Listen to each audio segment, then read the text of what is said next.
Thanks for joining us, and please welcome back to our show Dr. Kathy Gruver, who is a health and wellness advisor. She joins us this morning to talk about mindfulness during the summer. Good morning, Dr. Gruver. Thanks for being here. Thank you so much for having me back. Well, I've enjoyed so much just speaking to you off camera this morning. We're talking about summer, children, and mindfulness. So can you explain to us what mindfulness means? Absolutely. Mindfulness in its very simplest is just being in the present moment. Because if you look at stress, stress is not here and now. Stress is behind us from things we're dwelling on and in front of us of things we're worrying about. So anything we can do to stay in the present moment. And the last time I was here, I taught you guys the mini meditation. Yes. The inhale, I am. Exhale at peace. Mindfulness takes that a bit further, and it's doing an activity with focus and curiosity, using all of your senses without judgment. Ah. Without judgment, that's probably the tricky part.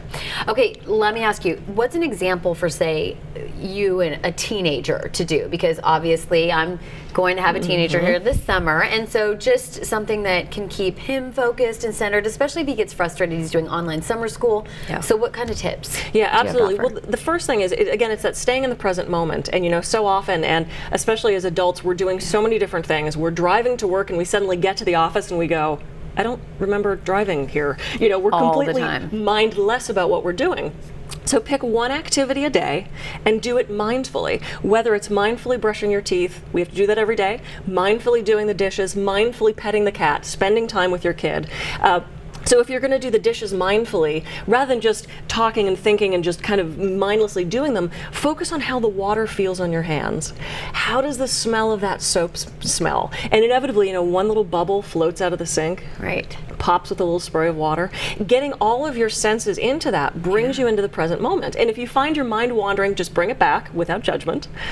Acknowledge that you were thinking and say, okay, I'm going back to my task. It's beautiful. And you can do that with kids. You can have a mindful meal where maybe just the first 5 minutes of dinner, you're eating in silence, you're smelling your food, you're actually tasting your food, because how often do we just, it's fuel, we shove it in and don't even really think about it, right? Yeah, no, absolutely. Bringing those 5 senses in and being aware of what you're actually doing brings mindfulness in. It allows us to stay in the present moment.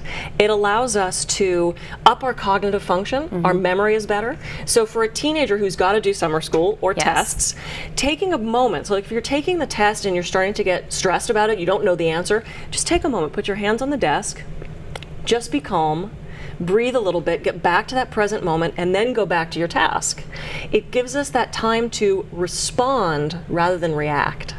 And so it's interesting. That knee-jerk reaction that gets us in trouble when we're driving in with our spouse and with our kids and with our coworkers. We want to be mindful. Yes, absolutely. Now, I want to ask you about your book, because it's obviously won some awards. What is the one thing in this book that people come back and say, oh my gosh, this made such a big difference? Yeah, it's really the mini meditation, the inhale, I am, exhale at peace. And there's about 60 techniques in there, because if that doesn't work for you, something else does. You know, we all learn things differently. So somebody else might want to do the dishes mindfully, someone else might want to eat mindfully or pet the cat mindfully. So it's really about customizing and finding what works for you. That's what natural health's all about. And you know, it's so interesting that you say that, to think about what you're doing, because I notice if I just turn off the radio in my car, then I sit there and think, and I don't get as tired driving to work for some reason. I'm a little more bored talking to myself, but you know, that's something else that you have to. Okay, so tell us where your books are available. Sure, absolutely. A Journey of Healing and Conquer Your Stress are available on my site, which is thealternativemedicinecabinet.com.